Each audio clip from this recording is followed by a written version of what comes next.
interesting topic on terms of what's happening with the trade tariffs and the barriers. And my question to you is, sir, given what's happening globally right now, what do you see in terms of the impact that it will have on the express logistics industry? Thanks for that question. It's great to be here. It's great to be amongst old friends. So to quickly respond to your question, we have two sets of tariffs, really, right? We have this so-called Section 232, which apply across the board to all countries, and the reciprocal tariffs, right? So a lot of the stuff that Express carries, right? A lot of the stuff, like electronic components, pharma, etc., they fall under the 232 category. So they have not yet been fully exposed to the kind of steep differential tariffs across countries that you see, or what we call the reciprocal tariffs, which are part of these different deals the countries are making. But having said that, there are many other areas, fashion items, and textiles, chemicals, etc., which obviously are also an important part of the total business of the express industry. But where are we going to go from here? I think three things, unfortunately, are going to be with us in the short to medium term. One is the uncertainty in supply chains, because businesses are still figuring out, based on the tariff differentials, where they're going to locate and kind of expand manufacturing, where they're going to source from, etc. So that's going to be with us for a while. Second, I think the certainty of the old regime, where you had this principle of MFN, which was the WTO under the global rules of trade, that has been very badly undermined, and the trust in the system has been undermined. So there's a possibility that that stays with us for a longer term as countries seek to protect their markets and grow their own industries, violating these global rules. And I think third and most important from an Indian point of view, it's very important that we start diversifying our exports, especially.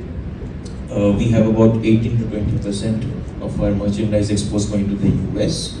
But the good news is that we have got a trade deal with the UK. We are hoping for a deal with the EU, which is also a very big market. So that can help us cushion some of this hit. Of course, the US will remain an important market for us, but I think we are in for turbulent times in the few months and years to come.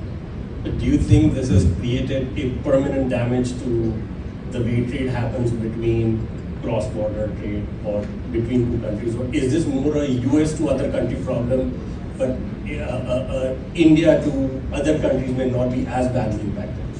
That's a very good point. And so far we have seen all other countries, at least all the major economies, refrain from undermining the global rules on trade, which is the WTO consensus-based rules that have existed since 1995. And remember that you can have different tariffs for countries if you have an FTA, as allowed under WTO rules. But you cannot have this kind of random tariffication across the board, which is completely illegal. In fact, it's illegal under US law. So yes, I think so far we have not seen the other major economies undermine the WTO system. I hope it stays that way. If it does, then we have a smaller problem. But my intuition says that we have creeping protectionism. Post-COVID pandemic, several things happened. One of the most important things that happened was, of course, the supply chain shock. But there's also a growing, let's say, feeling amongst many large economies that one particular elephant in the room, which is, I hope this is Chatham House rules here, China, is being... You mean figuratively, not literally. Yeah, that's right. So that country has been kind of distorting global trade rules, etc. And so you have seen protectionism even come, for example, in the EU when it comes to EVs. So there is a growing tendency towards that. Whether or not that stays under check within the ambit of global trade rules, or countries that are now incentivized to break rules also, that remains to be seen. I really don't have a specific answer. Thank you very much. Moving to the UK then, moving from the global side to the domestic side. As India moves from a consumption-driven economy to more manufacturing, do you see express logistics and the role that express logistics has to play evolving? Do you see it significantly changing, or do you see it just needs marginal changes and we are fine as we stand? Thank you for the question, and thank you for having me on the panel. I thought with the wide-ranging answer that Preetham gave. We would move to international logistics, but I'll stay with domestic. So, yeah, I think the point that Preetham made, and I think I'll take the thread from there about increasing our exports. If we need to do that, the drive towards manufacturing-led economy is very, very important. And I think the nation has lost some ground over the last decade in turning it into a manufacturing economy. And we've kind of now realizing it. And the government over the last few years have taken the measures to kind of strengthen that platform. The playbook has been set with various reforms that have come in, which will kind of enable manufacturing, the PLI scheme, Make in India, and the various incentives that keep coming industry specific. So that drive will happen. And Express is a very important component. It's a time-definite component, very important for exporters cross-border and even domestic manufacturing. As India and Bharat kind of merge together, and we see that happening every day, the consumption and demand patterns and the production patterns are shifting. Consumption is happening where we thought would be production centers and vice versa. So I think Express logistics will play a very vital role within that air and ground and rail now, which was again not a choice for express service providers a few years ago. It's coming up on the horizon, so express service providers are looking at rail as an option. We've always been a road-driven economy. Air is a very small component in domestic logistics, about just 10% of ground express, and much, much less if you add the full truckload and the less than truckload, etc. So I think the role of express will only kind of grow, and that's what we've seen in the advanced economies.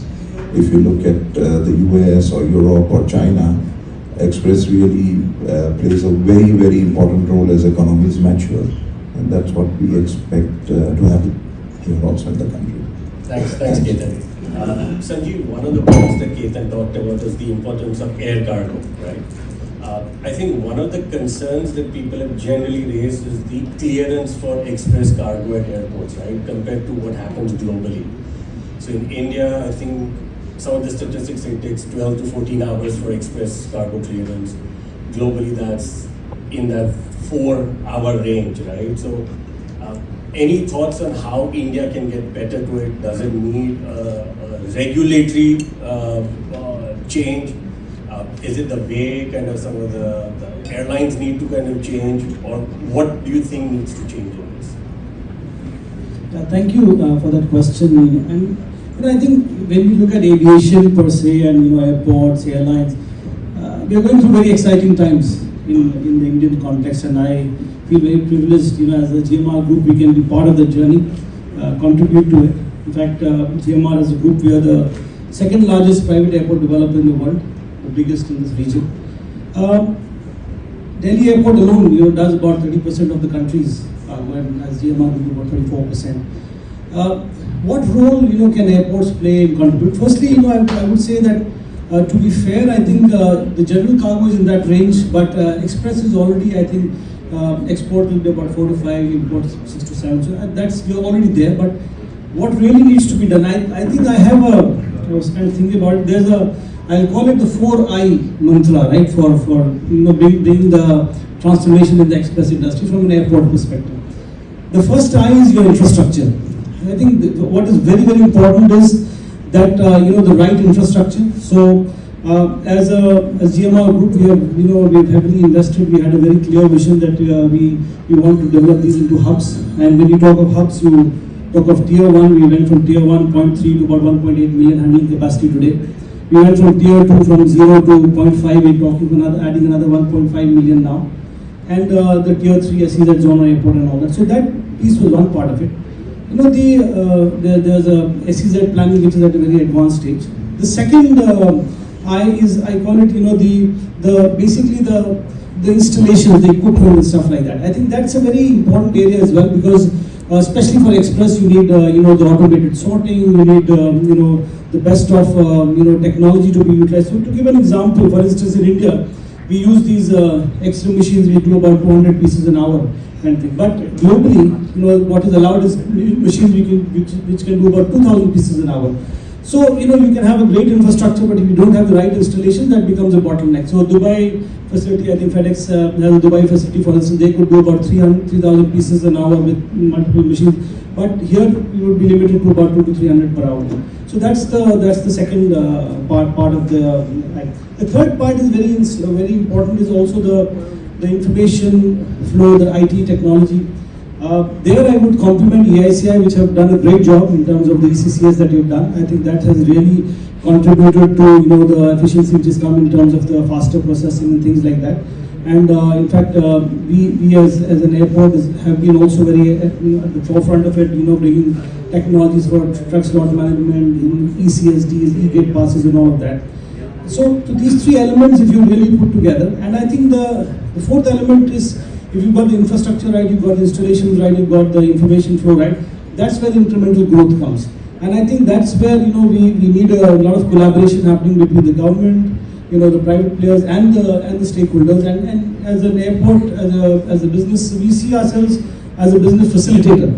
So actually contributing to that growth. So we've done our part. I mean, we've got more facilities getting added for Express, and you will see some in the coming months, some more announcements in terms of Express growth at the airport for sure. Thank you. Thank you for that. And let me also thank EICI before I start answering, and also Vijay for inviting me personally, and also India, to participate in this event. Very exciting, very happy to be here. I think this 50 versus what we have in India is a very interesting question. Obviously, we have debated and discussed in many forums in the past as well. If you look at the numbers in India, across the metro airports, Delhi obviously is a very large airport that Sanjeev just described. These airports have about 30% of the volumes coming from freighter. So for us it is about 30-70 compared to 50-50 that we have discussed, which is a global number. Now the number is much smaller if you look at the tier 2 airports. Tier 3, obviously nothing at all. And on a pan-India basis, the numbers will be something like 15, 85. So the contribution from the freighter is very less. But to me, when I look at it, is even for us internally, as Air India, when we look at as to when and how we should bring the freighters into operation, this is one question that we ask. To me, it is demand and supply, right? And going forward, as you just described, and as Ketan was also talking about, transforming this economy, our country's economy from consumer-driven to export-driven, is going to change. I think when we have a lot of exports, especially high-value commodities such as electronics and very important defense equipment, which is taking off now, I think these will actually substantially change the landscape of the fleet deployment in India. We see currently only the express operators, many of them are here, with even Matthew representing UPS. So they kind of use the freighters to operate. We haven't really seen a lot of commercial operators bringing a lot of freighter capacity. If you look at the size of the economy that we operate, I think ideally we should have about 90 odd freighters for the size of the GDP that we manage. But we only have about 15 freighters, right? Small companies and also dedicated for captive business that we run. We don't have a lot of commercial freighter capacity deployed in the country. So I think it will happen. I think one thing that will substantially change is increase in volumes. You need to have volumes, right? So volume, more demand, more yields, then it actually makes it very attractive for freighter operators to operate. Today the yields also don't support as well. We have done some business case internally. If I need to operate a freighter out of, let's say, South India, which is where there is a lot of demand, into east coast of US, assuming very less load factors on the return turnaround, I need to get a yield of almost $7-8 a kg. And the yield that I get is only $3.5, right? So it doesn't support at all. So economics actually don't support operations of freighters, but that will change when the demand goes up, when the yields go up. And when you have the return loads as well, suddenly the feasibility looks very, very attractive.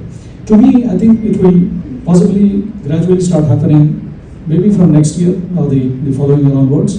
Because if you look at the forecast for the country's volume, air freight volume, domestic as well as international, we're looking at about 10 million tons as India as a country doing by 2030, maybe by 2032. Almost 6 to 7 million tons of that will come from international right? That doesn't include transshipment.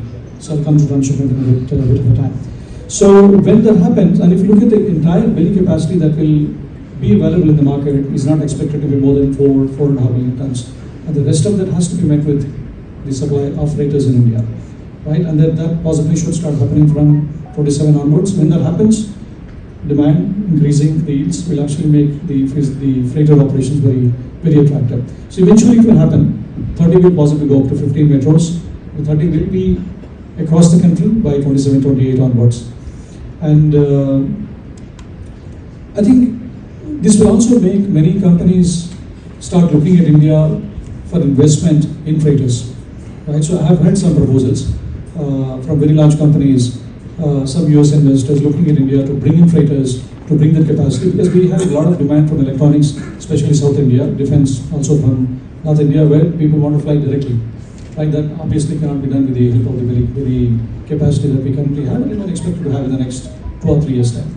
So to me it is very positive and quite very positive again that this is where it will move in the coming years. Thank you. Production and market in India compared to what you see in other parts of the world, and what are some of the learnings that India can take from it? Okay, thank you. First of all, thank you for inviting me here tonight. So for me, I've been with UPS for 26 years. The first 24 were in the European market, right? So I've been in Brussels, I've been in the Netherlands, I've worked in Luxembourg, the UK, so all of those markets. For the last 2 years, I've been based here in Delhi. And I think there's a few areas really to cover on that topic. I think one is the infrastructure. I think as we've kind of talked here, I think the airport infrastructure across Europe is very well established. The road networks are very well established. And when it comes to moving in between countries, it's very, very simple. You can jump in a truck and you can drive from Poland to Portugal and you don't need to get stopped. I think here you've seen, and I first came to India in 2009 on vacation. From what I remember of 2009 to now, when I first moved back in 2023, there's been a massive change, a huge change. The road networks, and in the logistics sector, I think the mid-mile and the final mile has rapidly improved. I think there's definitely a gap between Europe, as we mentioned there about the time it takes volume to get through airports. That's something that for our major air hubs for UPS in Cologne, when we're flying volume out to Europe, to Europe or to the US, it's a very well orchestrated program really that we have there. Obviously, we're making investments within India. We had the inauguration of the recent flight that's Cologne into Delhi. So most of our air network was operating from Asia, bypassing India and then going to Europe. And now we have dedicated flights going back and forth. And then I think on the ground, obviously with our joint venture with Interglobe, where we have the Movin, which is now a 3-year-old entity. That's really as well on the air network and also on the ground network, getting us out into the tier 2 and tier 3 cities, and we're seeing those transit times coming down for customers. So I think that more seamless you can move between the states of India, I think that's going to rapidly help that network, but it's already getting faster and faster. I think another part really there is the regulations. Obviously Europe is a highly regulated landscape. And with that, the guidance that's available, the clarity and the transparency of the rules and regulations are available. I went through Brexit. It was a very challenging time, but there was a lot of key industries and governments that were posting a lot of the information about how to do business with all the other countries. So that was very, very helpful. I think obviously for India, it can be a bit more of a challenge with all the individual states. But that's something as well, and for UPS, our main focus is using our brokerage capabilities to make sure that we can educate small and medium customers that don't necessarily have access to all of the rules and regulations, tariffs, etc., to ship internationally. We make that readily available for them. And as well, we've just launched our global checkout, which means that customers can ship to the US, to different countries, and they can start to see the fully landed costs based on the changing dynamics of tariffs and regulations at any point. And I think that definitely helps customers, but mainly the small to medium-sized customers that are looking to get their goods out into the global market. And I think the last part really, one area that I've definitely noticed with working with customers within India, is Europe is a very paperless society. There's definitely a lot of advancements and integrations between the customers, the suppliers, and also then the carriers to make sure that information is passed back and forth. Obviously within India there's elements of manual paper-based trails that still need to be kept up to date. That can be a challenge, and I think as we go forward that's something where when I'm out with customers is how can we integrate, how can we get this data back to you so that it's much more seamless for them. So again, that's something, the technologies that we have within UPS, we're trying to educate customers on how to use them, but it's not always the case that we can actually implement them depending on the industry. Thank you, ma'am.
Good evening. I, Shivashish Chakravarti, on behalf of the express industry, would like to extend a very warm welcome to Nitin Gadkari ji, Honorable Minister of Road Transport and Highways, Government of India, Sri Ram Bhai Harji Bhai Mokaria ji, Honorable Minister of Parliament, Rajya Sabha, Sri R. S. Subramaniam, Vice Chairman EICI, and Senior Vice President, South Asia and Managing Director, India DHL Express.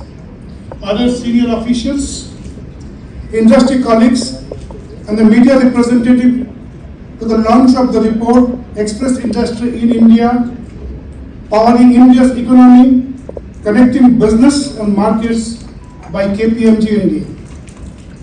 Express delivery services is one of the key segments of the Indian logistics industry, estimated to be over 700 billion in 2024.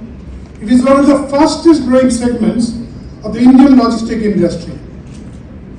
The industry is estimated to employ over 30 lakhs people